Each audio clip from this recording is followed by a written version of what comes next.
we just talked a little bit about having exit surveys, having goal setting in class, then measuring those goals, and not just students and not just the students, but the parents too, what you want to see for your child.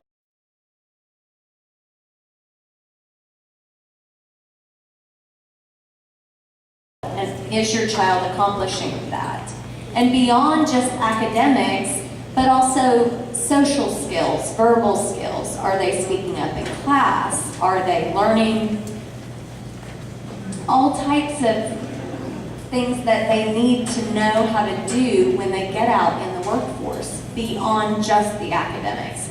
So if you have an exit survey every year, and Dr. Mabry even mentioned that, you know, 1 year after college, which may be hard to get kids to do, but looking back, how do they feel about their high school experience and how it prepared them or did not prepare them for their college experience or their work experience.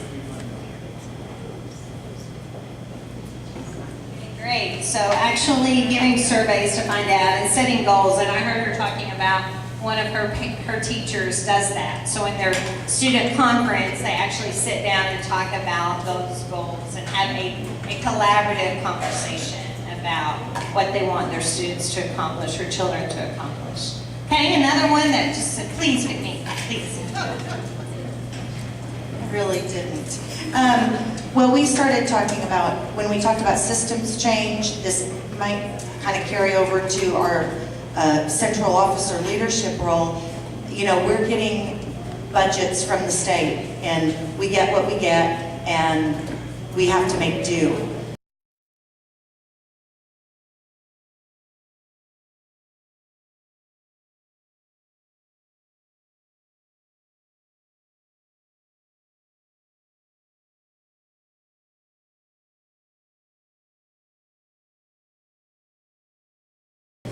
One of the things as a community, we may have to come together as a community and say, that's not sufficient for the needs of our children. We have to get creative about how we as a district are going to provide for the needs of our kids. If the state won't provide it, we're going to figure out a way to provide it because these are our kids.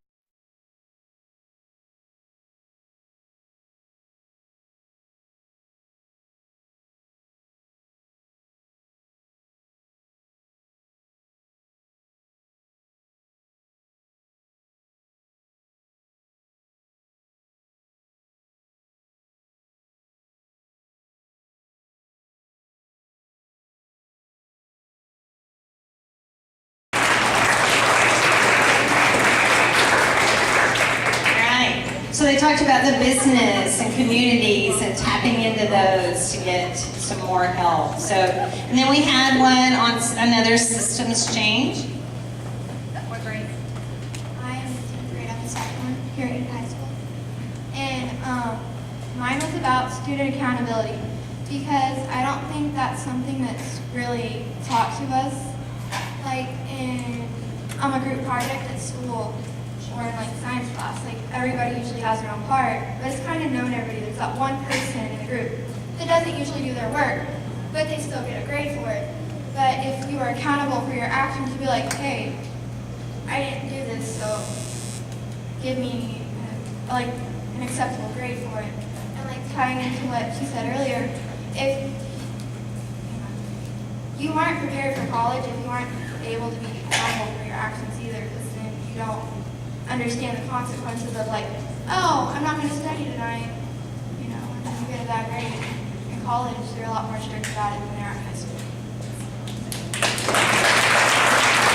Don't you like that? The students saying, we need more accountability.